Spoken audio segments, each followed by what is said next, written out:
Hello नमस्ते good evening सत श्री अकाल। मैं डॉक्टर डी डी गोयल स्वागत करता हूं आप सभी का doctor D D Goyal YouTube channel पर। तो आप सभी का स्वागत है फिर से। आज जो है वो मैंने सब्जेक्ट को चेंज किया है। हालांकि जेनेटिक्स के अभी 2-3 वीडियो जो है वो आपको मिल जाएंगे साइड में साथ साथ, ठीक है। फिजियो और फार्मा जो है उसको हम जो है वो अब स्टार्ट करेंगे। पहले जो है वो आपके जेनेटिक्स के 2-1 वीडियो हो जाए, इसके बाद में आपकी फिजियो चलेगी एक साइड में और एक साइड में आपके फार्मा चलेगी। यानी कि हर रोज़ जो है वो कोशिश करेंगे कि 1 से 2 वीडियो जो है अब आपको मिल सके, ठीक है। आप सभी के लिए सबसे पहली चीज़ तो ये कि टेस्ट सीरीज जो है हमने लॉन्च कर दी है। बुक का जितना अच्छा आपका रेस्पॉन्स मिला था उतना ही जो है वो टेस्ट सीरीज को भी रेस्पॉन्स मिला है। स्टार्टिंग जो है वो 3 to 4 आवर में जो है वो मोर देन 20 जो है वो टेस्ट सीरीज जो है वो परचेज हो गई थी। इसके अलावा मेरा टारगेट देखो ऐसा है कि ये 20, 30, 50, 100 के बीच में नहीं है, ठीक है ना। हम जो है वो टारगेट कर रहे हैं लगभग 1000 स्टूडेंट्स को, है ना, ताकि वो जो है सारे जो है वो टेस्ट दे सके और उनसे जो है हम रैंक जो है उससे जो है हम रैंक फाइंड आउट कर सके, है ना। क्योंकि जितना अगर देखो 20, 30, 50 बच्चे ही होंगे तो रैंक का भी हमें पता नहीं चलेगा क्या रैंकेज है ना। जब हज़ारों में बच्चे होंगे ना तब आपको भी पता चलेगा कि आपकी रैंक कौन सी है, ठीक है। हमें भी पता चलेगा कि हाँ इनमें से जो है वो कितने रैंक तक कैसे कैसे जो है हमारे पास में बच्चे, ठीक है ना। सबसे बड़ी चीज़ है कि उससे हमें सबसे बड़ी चीज़ जो पता चल जाएगी, ठीक है ना, वो ये पता चल जाएगी कि कितने स्टूडेंट्स जो है वो मोर देन 100 जो है वो स्कोर कर रहे हैं और कितने 100 से जो है वो कम है, ठीक है ना। उस चीज़ को जो है हम फाइंड आउट करने की कोशिश करेंगे, ठीक है। और उस चीज़ को फाइंड आउट करने के लिए, उस चीज़ को पता लगाने के लिए जो है वो ज़्यादा से ज़्यादा संख्या में टेस्ट देना जो है वो आपका ज़रूरी है। मैंने आपको बोला ही था स्टार्टिंग के 2 टेस्ट जो है वो सभी के लिए फ्री है। तो स्टार्टिंग 2 टेस्ट तो चाहे कोई भी हो सभी को देने हैं, ठीक है ना। अपने जितने भी साथी है एलए से साथी उन सबको जोड़ो, ताकि इससे ये पता चलेगा कि तुम जो है वो अपने साथियों से कितना आगे हो, तुम और कितने एलए से जो जनता है उनसे आगे हो, उनसे कितना पीछे हो, ठीक है ना। ये पता करने के लिए जो है वो आपको सारे स्टार्टिंग के 2 टेस्ट तो जो है वो देने ज़रूरी है, ठीक है। और इसके बाद में जब आप लगातार टेस्ट देते रहोगे तो इससे आपके कंसेप्ट भी जो है वो क्लियर होते रहेंगे। कौन सा सब्जेक्ट वीक है, कौन सा स्ट्रॉन्ग है, ये भी पता चलता रहेगा। क्योंकि हमने स्टार्टिंग में जो है वो सब्जेक्ट वाइज टेस्ट कर रखे हैं, ठीक है ना। 2-2 सब्जेक्ट के जो है वो टेस्ट कर रखे हैं, तो उसका जो है वो आपको फ़ायदा मिलेगा, ठीक है। दूसरा ये था कि कई सारे स्टूडेंट्स जो है वो फार्मा के क्वेश्चन सीरीज का भी बोल रहे थे कि सर फार्मा करवाओ, फार्मा करवाओ। तो इसके पैरेलल में जो है वो एक दिन में हम जेनेटिक्स के बाद में फार्मा स्टार्ट करवा देंगे, ठीक है।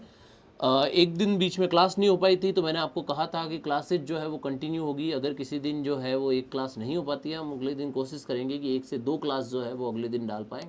और कोशिश यही रहेगी कि आपके जो है वो मई एंड तक सारे के सारे 10 सब्जेक्ट के जो है वो एटलीस्ट जो है वो 100 तो नहीं 200 क्वेश्चंस जो है आपको यूट्यूब के माध्यम से जो है हम पहुंचा पाएँ, ठीक है। तो वो हमारा उद्देश्य रहेगा। आज का जो है वो फिजियोलॉजी का फर्स्ट लेक्चर है और फर्स्ट लेक्चर तुम्हें पता है मैं हर बार रखता हूँ इजी, यानी कि आज के लेक्चर जो है उसमें बहुत ही इजी टाइप के जो है वो क्वेश्चंस आपको मिलने वाले हैं, ठीक है। तो देखते हैं हम आज के क्वेश्चंस के बारे में। तो सबसे पहला जो क्वेश्चन है वो है रक्त में आरबीसी की अनुपस्थिति। बड़ा सिंपल सा क्वेश्चन है, आप सभी को पता है कि एनीमिया जो होता है वो आरबीसी की, रक्त में आरबीसी की अनुपस्थिति जो होती है उसे जो है वो अपन क्या कहते हैं, एनीमिया। बड़ा सिंपल सा क्वेश्चन है, ज्यादा इसमें कुछ है नहीं, ठीक है। आरबीसी जो है वो अनुपस्थित होता है तो उसको कहते हैं एनीमिया। हाइपर ईमिया, ईमिया शब्द जो होता है वो लिया जाता है रक्त के लिए। ईमिया शब्द जो होता है वो लिया जाता है रक्त के लिए। और हाइपर का मतलब होता है अधिक, हाइपर ईमिया का मतलब होता है रक्त की अधिकता, हाइपो ईमिया का मतलब होता है रक्त की कमी, हाइपो मतलब कमी, और इरिथ्रोसाइटोसिस का मतलब होता है आरबीसी की अधिकता, ठीक है। आरबीसी की अधिकता जो है ये होता है ईमिया शब्द का अर्थ। क्लियर। तो बड़ा सिंपल सा क्वेश्चन है, ऐसे क्वेश्चंस वैसे आते नहीं है, ठीक है। दूसरा क्वेश्चन है रक्त निर्माण की प्रक्रिया। तो ध्यान रखना, निर्माण की प्रक्रिया जो होती है, निर्माण की प्रक्रिया शब्द जो है उसके लिए जो शब्द उपयोग में लिया जाता है वो होता है पोइसिस, ठीक है। तो पोइसिस जो होता है वो क्या होता है, निर्माण प्रक्रिया, ठीक है। तो यहां पर क्या हो जाएगा, रक्त निर्माण, रक्त के लिए अपन शब्द उपयोग में लेते हैं हीम, तो क्या हो जाएगा हीमोपोइसिस, ठीक है। तो हीमोपोइसिस यहां पर ऑप्शन है ए, ठीक है। ये थोड़े से जो है वो क्वेश्चंस जो है वो छोटे रह गए, इसलिए तुम्हें दिखने में थोड़ी सी हो सकता है समस्या आ जाए, ठीक है। लेकिन अगली बार जो है उन क्वेश्चंस को हम बड़ा करवा देंगे, थोड़ा साइज जो है उसकी बड़ी करवा देंगे, ठीक है। इरिथ्रोपोइसिस जो होता है वो क्या होता है, इरिथ्रो मतलब होता है आरबीसी, तो आरबीसी का निर्माण जो होता है उसके लिए अपन जो शब्द उपयोग में लेते हैं वो होता है इरिथ्रोपोइसिस, ठीक है। अगला होता है ल्यूको, ल्यूको जो होता है वो होता है डब्ल्यूबीसी, तो डब्ल्यूबीसी निर्माण की प्रक्रिया को अपन कहते हैं ल्यूकोपोइसिस। और थ्रोम्बोपोइसिस होता है जो कि क्या होता है, प्लेटलेट निर्माण की प्रक्रिया, तो प्लेटलेट के निर्माण की प्रक्रिया जो होती है उसके लिए अपन उपयोग में लेते हैं थ्रोम्बोपोइसिस। क्लियर? तो इस तरह से यहां पर मैंने सारे निर्माण प्रक्रिया के बारे में बता दिया, आंसर इसका हो जाएगा ए। अगला क्वेश्चन देखिए, थर्ड जो क्वेश्चन है, थर्ड क्वेश्चन है बाइल का। बाइल क्या होता है, पित्त, ठीक है। तो पित्त के स्त्रावण को बढ़ाने वाला, इसने ये पूछा है क्वेश्चन में कि पित्त के स्त्रावण को जो है वो बढ़ाने वाला पदार्थ क्या कहलाता है। तो याद रखना, पित्त शब्द जो होता है उसके लिए अपन जो वर्ड उपयोग में लेते हैं, अपन जो शब्द पित्त के लिए उपयोग में लेते हैं वो कौन सा होता है, कॉल, ठीक है ना। जैसे कॉल यूरिया, ठीक है ना, जैसे कॉल यूरिया यानी पित्त वर्णक की जो होती है वो मूत्र में उपस्थिति, उसको अपन कहते हैं कॉल यूरिया। यहाँ पर है बाइल का स्त्रावण बढ़ाने वाले, तो कॉलिन, कॉलिन जो होता है वो क्या होता है, एक एस्टाइल कॉलिन होता है। एस्टाइल कॉलिन जो होता है वो जनरली जो है वो सप्रेसर होता है, जो कि नर्व यानी कि तंत्रिकाओं से जो मैसेज जाता है उसका संदमन करना, ये किसका काम होता है, कॉलिन का, ठीक है। अगला होता है यहाँ पर काइम, तो काइम जो है यहाँ पर दिया हुआ है, तो काइम, काइल और बोलस, कड, ये सब मैंने आपको पाचन तंत्र में बता रखे हैं। आप सभी को पता होगा कि बोलस क्या होता है, कड क्या होता है, काइम क्या होता है और काइल क्या होता है। तो यहाँ पे काइम भी नहीं होगा क्योंकि काइम जो है वो पाचन तंत्र में, ये नहीं है, ये नहीं है। कॉलेरेक्टिक्स, मैंने आपको बताया था, कॉल शब्द जो होता है वो क्या करता है, बाइल को बताता है, वो पित्त को बताता है। और रेक्टिक्स का मतलब क्या होता है, बढ़ाना, यानी कि पित्त को, स्त्रावण को बढ़ाने वाला पदार्थ। तो उन पदार्थों के लिए यहाँ पर कॉलेरेक्टिक्स नाम उपयोग में लेंगे। तो यहाँ पर थर्ड का आंसर जो है वो हो जाएगा सी, ठीक है। अगला देखिए यहाँ पर चौथा क्वेश्चन, यूरीमिया शब्द का अर्थ क्या होता है। तो देखिए यूरीमिया शब्द जो होता है इसका अर्थ क्या होता है उसके बारे में देखेंगे, ठीक है। नाम से ही पता चल रहा है यूरी, तो यूरी यहाँ पर यूरिया नहीं है, ठीक है ना। यूरी मतलब सॉरी मूत्र नहीं है यहाँ पे, ठीक है ना। जनरली अपन ये सोचते हैं यूरी वर्ड जो होता है वो मूत्र के लिए उपयोग में लेता है, जैसे कि अपन ने देखा पॉली यूरिया, ठीक है ना। यहाँ पे यूरी शब्द जो है उसका अर्थ होता है यूरिया, और ईमिया का मतलब होता है रक्त, यानी कि रक्त में यूरिया की उपस्थिति, रक्त में यूरिया की उपस्थिति जो होती है उसके लिए अपन उपयोग लेते हैं यूरीमिया शब्द। क्लियर हुआ? तो यहां पे हो जाएगा यूरीमिया शब्द का अर्थ जो होता है वो क्या हो जाता है, रक्त में यूरिया की उपस्थिति। अगला देखिए नेट्री यूरिया, तो मैंने इससे पहले जो है वो आपको बताया था कि देखो सोडियम जो होता है, सोडियम जो है उस सोडियम के जो है वो सोडियम जो होता है उस सोडियम के जो है वो लैटिन वर्ड को जो है वो क्या कहा जाता है, नेट्रियम, ठीक है। और इसी नेट्रियम के कारण जो है इसका जो आगे वाला शब्द होता है नेट्री, ठीक है ना, Na, इसी के कारण जो है सोडियम को जो है वो नेट्री कहा जाता है, ठीक है ना। सोडियम में जो है जैसे आपने देखा होगा हाइड्रोजन में H होता है, हीलियम में He होता है, ठीक है ना। तो सोडियम में SO क्यों नहीं होता, क्योंकि सोडियम का लैटिन वर्ड होता है नेट्रियम, और नेट्रियम जो होता है इसके लिए अपन शब्द उपयोग में लेते हैं Na। तो नेट्री यूरिया शब्द का अर्थ क्या होता है, तो नेट्री यूरिया शब्द का अर्थ क्या हो जाएगा, यूरिया मतलब मूत्र और नेट्री मतलब क्या हो जाएगा, सोडियम, ठीक है। तो यहां पर आंसर हो जाएगा मूत्र में सोडियम की उपस्थिति। क्लियर हो गया? तो यहां पे पांचवे का आंसर हो जाएगा सी, ठीक है। आगे देखिए, कौन सा संक्षिप्त रूप जो है वो कमी से संबंधित नहीं है। बड़ा सिंपल सा क्वेश्चन है कि निम्न में से कौन सा जो है वो कमी को नहीं बताता है।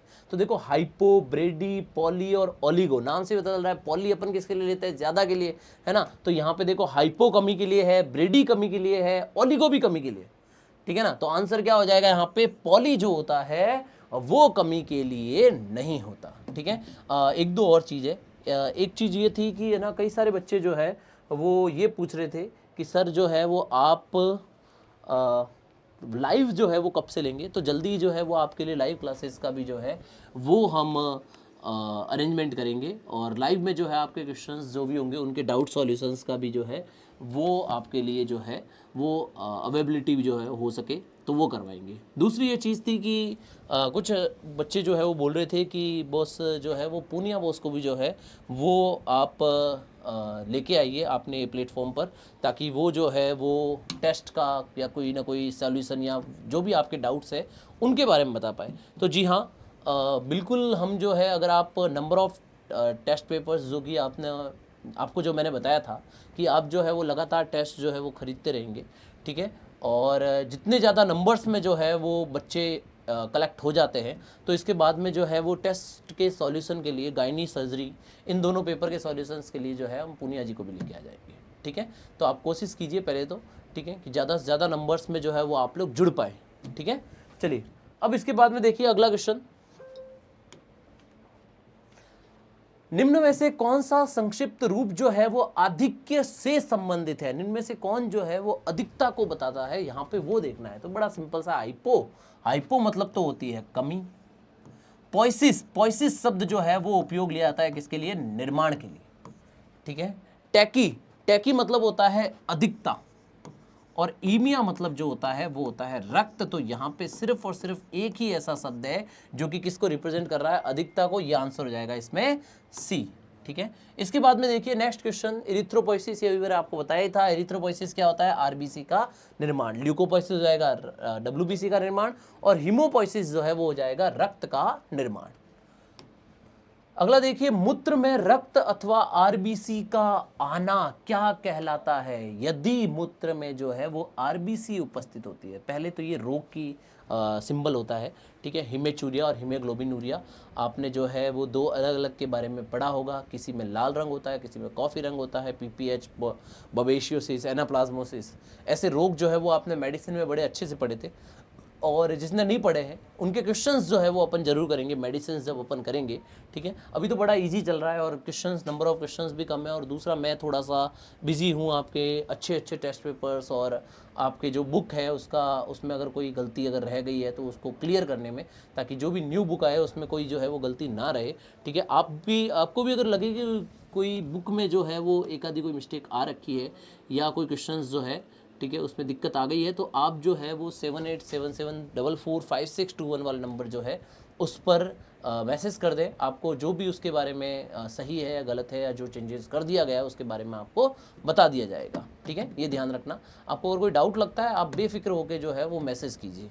क्लियर? देखिए, मूत्र में आरबीसी की उपस्थिति, तो ध्यान रखना, मूत्र में आरबीसी की उपस्थिति होती है हिमेचूरिया। हीमोग्लोबिनूरिया जो होता है वो क्या होता है? हीमोग्लोबिनूरिया जो होता है वो क्या होता है? हीमोग्लोबिन की उपस्थिति किसमें? यूरिन में, यानी कि मूत्र में हीमोग्लोबिन की उपस्थिति जो होती है उसको अपन कहते हैं हीमोग्लोबिनूरिया, ठीक है। जबकि यूरीमिया के बारे में मैंने आपको बता दिया है, रक्त में यूरिया की उपस्थिति, ठीक है। तो यहां पर हो जाएगा डी आंसर। अगला देखिए, ऑस्टियो शब्द जो है वो किससे संबंधित है? बड़ा ही सिंपल सा क्वेश्चन है। ऑस्टियो जो होता है, अब देखो इतना कुछ अच्छा पढ़ाते हैं लेकिन लास्ट में ये क्वेश्चंस ऐसे इजी से जो है वो आए हुए हैं। आपके 2022 में ही था शायद ये वाला, तो कि ऑस्टियो शब्द जो होता है और निम्न में से किस चीज़ के लिए प्रयुक्त किया जाता है? तो ये हड्डियों के लिए प्रयुक्त किया जाता है, ठीक है। पेशियों जो होती है उसके लिए तो मायो शब्द प्रयुक्त किया जाता है, हड्डियों के लिए जो है वो ऑस्टियो शब्द प्रयुक्त किया जाता है, और जो उपास्थ्या होती है उनके लिए जो है वो कॉन्ड्रो शब्द जो है वो प्रयुक्त किया जाता है। क्लियर? तो यहां पर आंसर हो जाएगा ऑस्टियो बी, ठीक है।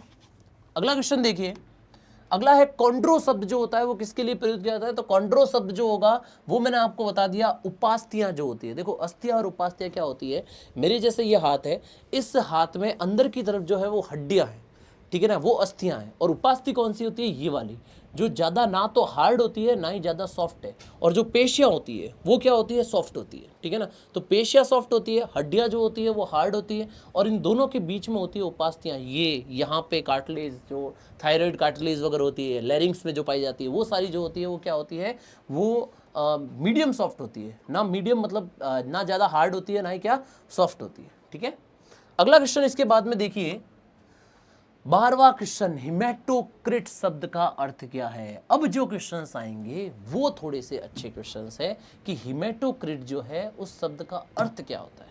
तो हिमेटोक्रिट क्या होता है कि क्या रक्त को छानना जो है वो हिमेटोक्रिट होता है? बिल्कुल, हिमेटोक्रिट जो है वो रक्त का छानना नहीं होता।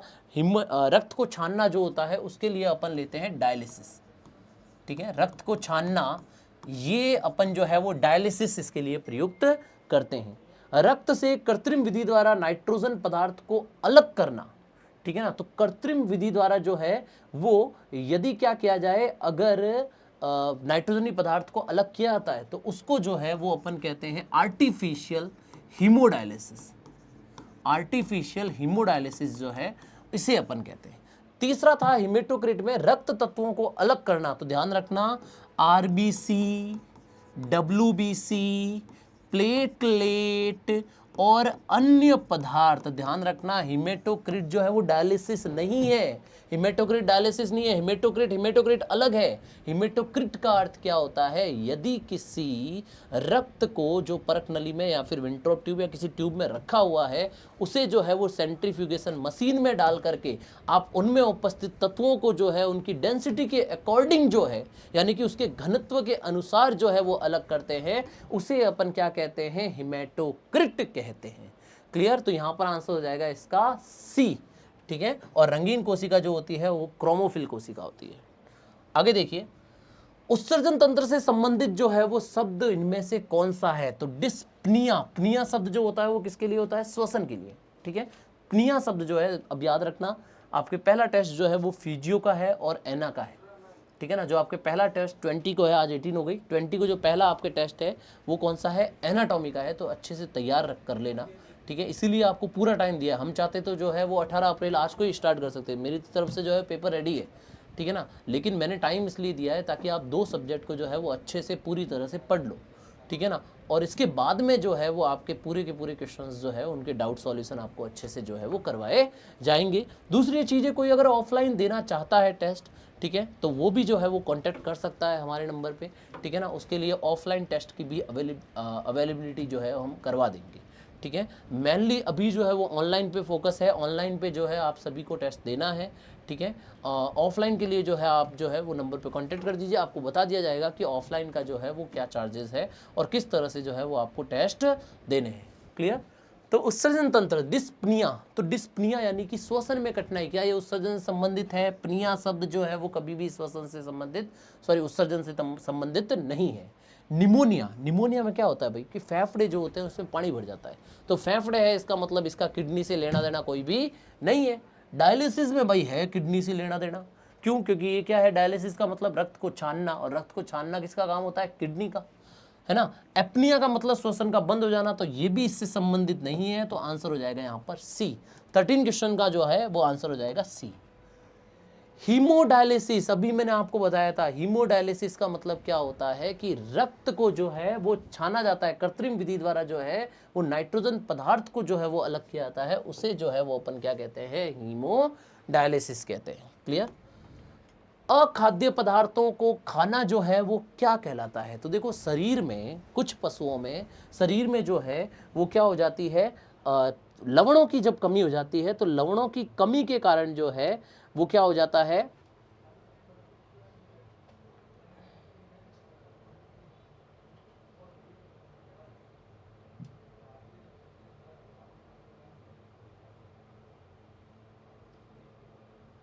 एक सेकंड है।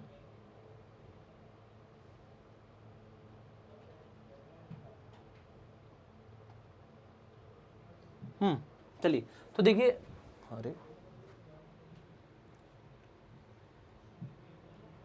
हाँ, चलिए, तो अखाद्य पदार्थ जो होते हैं उनको खाना जो है वो क्या कहलाता है।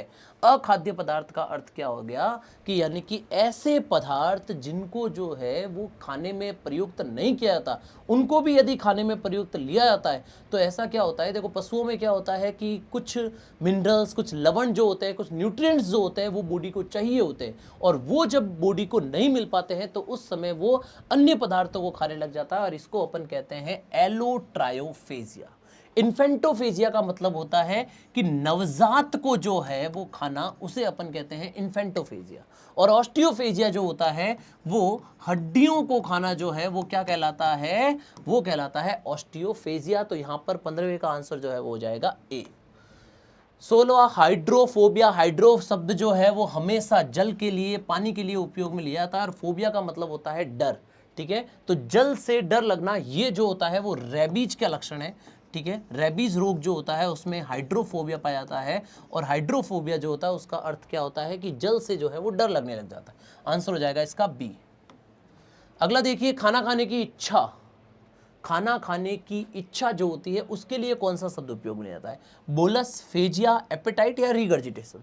तो बोलस जो होता है वो तो होता है वो फूड जो कि अपन क्या करते हैं अंदर की तरफ, मुंह से जो अंदर की तरफ ईसोफेगस की तरफ जाता है उसको तो अपन कहते हैं बोलस। फेजिया का मतलब होता है भक्षण। भक्षण का मतलब किसी भी कोशिका द्वारा किसी अन्य कोशिका को नष्ट करना, इसको अपन भक्षण कहते हैं। एपेटाइट का अर्थ होता है भूख। एपेटाइट का अर्थ क्या होता है? भूख। ठीक है, और रिगर्जिटेशन का मतलब होता है जुगाली। तो यहां पे सीधा सीधा सा अपन को पता चल रहा है कि भूख जो होता है उसके लिए अपन उपयोग में लेते हैं सी, एपेटाइट। क्लियर? इसके बाद में देखिए अगला क्वेश्चन, क्वेश्चन नंबर 18 की तरफ चलते हैं। रक्त में ऑक्सीजन की मात्रा कम होने से त्वचा का नीला पड़ जाना, इसको अपन क्या कहते हैं? तो देखो, नाम से देखते हैं, रक्त में ऑक्सीजन की मात्रा कम हो गई, तो इसके लिए तो अपन शब्द उपयोग में लेते हैं हाइपोक्सिया। हाइपोक्सिया का मतलब क्या होता है कि रक्त में ऑक्सीजन की मात्रा का कम होना, लेकिन उसकी वजह से त्वचा का नीला पड़ना। इसने ये नहीं बोला है कि जो ऑक्सीजन की कमी हो गई तो उसको क्या बोलेंगे, इसने ये बोला है कि त्वचा अगर नीली पड़ गई तो उसको अपन क्या बोलेंगे। ठीक है ना, तो हाइपोक्सिया मतलब तो ऑक्सीजन की कमी हो जाती है, लेकिन इसने बोला त्वचा के नीला पड़ जाना, ये इसको नहीं कहेंगे। हाइपरप्निया, प्निया शब्द जो होता है वो होता है श्वसन के लिए, तो हाइपर मतलब अधिक हो जाना, श्वसन का अधिक हो जाना, ये भी नहीं होगा।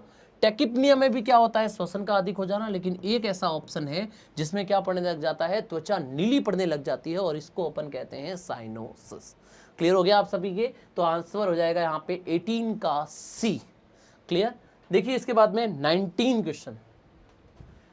अधिकांश जो है कार्बन डाइऑक्साइड का संचरण किस अवस्था में होता है? तो रक्त में जो है वो ऑक्सीजन जो होती है वो दो रूप में परिवहन होता है। एक तो होता है हीमोग्लोबिन के साथ जुड़ करके, और दूसरा होता है प्लाज्मा के साथ। जो हीमोग्लोबिन के साथ होता है वो तो याद रखना 97% जो है वो तो हीमोग्लोबिन जो होती है वो ऑक्सीजन जो होती है वो हीमोग्लोबिन के साथ में परिवहनित होती है, जबकि केवल 3% जो होती है वो प्लाज्मा में घुलकर जो है उसका परिवहन होता है। ठीक है, जबकि अगर बात करें अपन CO2 की, तो तुम्हें पता है CO2, बताओ मुझे क्या होगा? CO2 जो होता है वो 70% CO2 जो है वो तो बाइकार्बोनेट के रूप में परिवहनित होता है। जो 23% होता है वो हीमोग्लोबिन के साथ में जुड़कर परिवहन होता है, जबकि तीसरा जो है वो होता है 7%, 5 से 7% जो होता है वो प्लाज्मा में घुलकर इनका परिवहन होता है। तो क्लियर हो गया आप सभी को? तो यहाँ पे ये पूछा है कार्बन डाइऑक्साइड का सर्वाधिक परिवहन किस रूप में होता है, तो यहाँ पर आंसर हो जाएगा बाइकार्बोनेट आयन के रूप में। ठीक है, ये याद रखना, इससे क्वेश्चंस आने की इस बार 2025 में प्रबल संभावनाएं हैं। ठीक है, मोस्ट इंपॉर्टेंट है, याद रखना। मुझे ऐसा लग रहा है कि इस बार जो है वो ये क्वेश्चंस आपसे जरूर पूछा जाएगा कि सर्वाधिक संचरण जो होता है ऑक्सीजन का या CO2 का किस किस रूप में सर्वाधिक संचरण होता है, या फिर प्लाज्मा के साथ में कितना होता है। ठीक है, तो इनमें से मुझे ऐसा लग रहा है कि इस बार LSA 2025 में ये क्वेश्चन जो है वो आपको मिल सकता है। वर्क नहीं हुआ भाई? क्लियर? बड़ा सिंपल सा मैंने आपको बता दिया। अगला क्वेश्चन देखते हैं, क्वेश्चन नंबर 21 की तरफ। ठीक है, अब देखिए आगे कितने प्रतिशत कार्बन डाइऑक्साइड का संचरण कार्बोमिनोग्लोबिन के रूप में होता है? अभी मैंने बताया था आपको हीमोग्लोबिन के रूप में जो है वो कितने परसेंट होता है? 23% जो है, 23% जो होगा वो कितने किस रूप में होता है? ये हीमोग्लोबिन के रूप में होता है। ठीक है, अगला क्वेश्चन देखिए, अंतःश्वसन के संदर्भ में असत्य कथन जो है वो निम्न में से कौन सा है? ठीक है, तो देखिए अंतःश्वसन के संदर्भ में अपन देखते हैं असत्य कथन, तो इसमें वायु फेफड़ों के अंदर जाती है, तो बिल्कुल वायु फेफड़ों के अंदर जाती है अंतःश्वसन के लिए, तो सत्य है। क्या ये निष्क्रिय प्रक्रिया है? भाई ऊर्जा लगती है, जैसे ही अपन अंदर जो है वो खींचते हैं तो ऊर्जा लगती है, और ऊर्जा लगती है तो ये जो है वो सक्रिय प्रक्रिया होती है, निष्क्रिय प्रक्रिया नहीं होती। इनमें पसलियां ऊपर की तरफ जाती, करके देखो, जा रही है, इसका मतलब सही है ये। और इसमें डायफ्राम का संकुचन होता है, ये डायफ्राम यहाँ पर होता है और ये डायफ्राम ऐसे डोम नुमा होता है जो कि अंतःश्वसन के दौरान संकुचित हो जाता है। बिल्कुल सही है, तो 3 सही है, 1 असत्य है, यहाँ पर आंसर हो जाएगा बी। ठीक है, क्वेश्चन नंबर 23 देखिए, पशु शरीर की सबसे बड़ी ग्रंथि कौन सी होती है? तो ध्यान रखना, सबसे बड़ी ग्रंथि तो होती है यकृत। ठीक है, अगर आपसे पूछा आता है सबसे बड़ी अंतःस्रावी ग्रंथि कौन सी होती है, तो सबसे बड़ी अंतःस्रावी ग्रंथि में आपका आंसर जाएगा थायराइड। ठीक है, अगर आपसे पूछा आता है सबसे बड़ी लसिका ग्रंथि कौन सी होती है, तब आंसर जाएगा आपका प्लीहा। ठीक है, और यदि आपसे ये पूछा जाता है सबसे बड़ी ग्रंथि कौन सी होती है, तब आपका आंसर हमेशा क्या जाएगा? लीवर ही जाएगा। सबसे बड़ी, सबसे भारी जो होती है वो कौन सी होती है? लीवर ही होती है। ठीक है, तो ये तीनों क्वेश्चंस याद रखने हैं आपको। क्वेश्चन नंबर 24, शरीर की सबसे बड़ी और सबसे छोटी अंतःस्रावी ग्रंथि जो होती है वो कौन सी होती है? तो बड़ा सिंपल सा है, थायराइड जो होती है वो सबसे बड़ी होती है, पीनियल जो होती है वो सबसे छोटी होती है। ठीक है, वैसे तो प्यूस भी होती है छोटी, लेकिन पीनियल जो होती है वो समय के साथ थोड़ी सी और छोटी हो जाती है, और इस कारण से आंसर जो है इसका हो जाता है बी। ठीक है, लास्ट क्वेश्चन जो है वो अपन देख लेते हैं, वर्षण की अंतःस्रावी कोशिका कौन सी होती है? ये क्या बताया तुम्हें? गायने आप पढ़ चुके हो। अंतःस्रावी कोशिका जो टेस्टोस्टेरोन हार्मोन जो होता है उसका स्त्रावण करती है। आप सभी को पता है कि टेस्टोस्टेरोन हार्मोन जो है उसका स्त्रावण जो है वो कौन सी कोशिका के द्वारा होता है? तो आप सभी को पता है कौन सी होती है वो, लेडिंग कोशिका। तो लेडिंग कोशिका यहाँ पर आंसर आ जाएगा, जबकि सर्टोली जो होती है वो एक नर्स कोशिका होती है, तो यहाँ पर आंसर सिर्फ ए ही रहेगा। ठीक है, तो अंतःस्रावी कोशिका जो है वो कौन सी होती है? लेडिंग कोशिका। ठीक है, इसी के साथ जो है हम इस लेक्चर को करते हैं समाप्त। आपके जो 2, 3, 4 कमेंट्स मेरे को दिखाई देते हैं, उन कमेंट्स का सॉल्यूशन जो है मैंने आपको बता दिया है। पहला सबसे ज़्यादा यही आते हैं कि सर लाइव लो, तो जल्दी जो है वो लाइव स्टार्ट करेंगे भाई। ठीक है, आपके जो है वो लाइव वाले कमेंट्स मेरे को बहुत ज़्यादा देखने को मिलते हैं, लाइव भी स्टार्ट करेंगे। ठीक है, दूसरा ये था कि सर टेस्ट सीरीज़ और बुक जो है वो एक साथ लेनी हो तो मैं कोशिश करूँगा कि इसको थोड़ा सा, अगर एक साथ कोई लेने वाले हैं बच्चे जो टेस्ट सीरीज और, तो उसके लिए जो है वो कुछ डिस्काउंट करें। ठीक है, अभी तो नहीं करूँगा जब तक मेरे पास में जो है वो पूरी तरह से जो है वो सप्लाई नहीं आ जाती, क्योंकि आपकी डिमांड्स ज़्यादा है बुक्स की, और उतनी जो है वो प्रिंट नहीं हो पा रही है अभी। ठीक है, बहुत मुश्किल से जो है हमने जैसे ऐसे 2-3 दिन में 100 मंगवाते हैं, फिर 100 चल जाती है, 3 दिन में 100 के आसपास जा रही है। ठीक है, हर 2-3 दिन में 100 मंगाते हैं, 200 मंगाते हैं, 100 छप के आती है तब तक तो निकल जाती है बुक्स। ठीक है ना, तो बहुत जल्दी जो है वो बुक्स जा रही है, तो उस रीज़न से हम सप्लाई उतनी नहीं कर पा रहे। जैसे ही हमारे पास में सप्लाई चेन जो है वो स्ट्रॉन्ग हो जाती है, स्ट्रॉन्ग होने का मतलब बुक्स के नंबर्स जो है हमारे पास में आ जाते हैं, तो इसके बाद में जो है हो सकता है आपके लिए 50-1 रुपये जो है वो कुछ ऑफ़ कर दिए जाए। ठीक है, कोशिश करेंगे इसके बाद में, ताकि तुम में से कोई अगर अभी तक जिसने नहीं खरीदी है तो सबके पास में बुक जा सके, सब जो है वो फ़ायदा ले सके। ठीक है ना, दूसरा है कि टेस्ट सीरीज़, फिर से मैं बोलूँगा ज़्यादा से ज़्यादा नंबर्स में जो है वो टेस्ट सीरीज़ को ज्वाइन कर लेना, अगर आप चाहते हो कुछ अच्छा करना। ठीक है, आप कुछ चाहते हो कि तुम्हें जो है वो अच्छी चीज़ें मिले, तो उसके लिए टेस्ट सीरीज़ ज्वाइन करना बहुत ज़रूरी है। ठीक है ना, देखो ऐसा है कि फ़ायदा कब होगा, कैसे होगा और कैसे नहीं होगा, ये आपको तभी पता चल पाएगा जब आप उस लेक्चर को, उस लेक्चर को लोगे, या फिर उस टेस्ट सीरीज को जो है वो ज्वाइन करोगे, तभी आपको जो है पता चल पाएगा, नहीं तो आपको पता नहीं चल पाएगा। ठीक है, तो मिलते हैं फिर से अगले लेक्चर में। जय हिंद, जय भारत।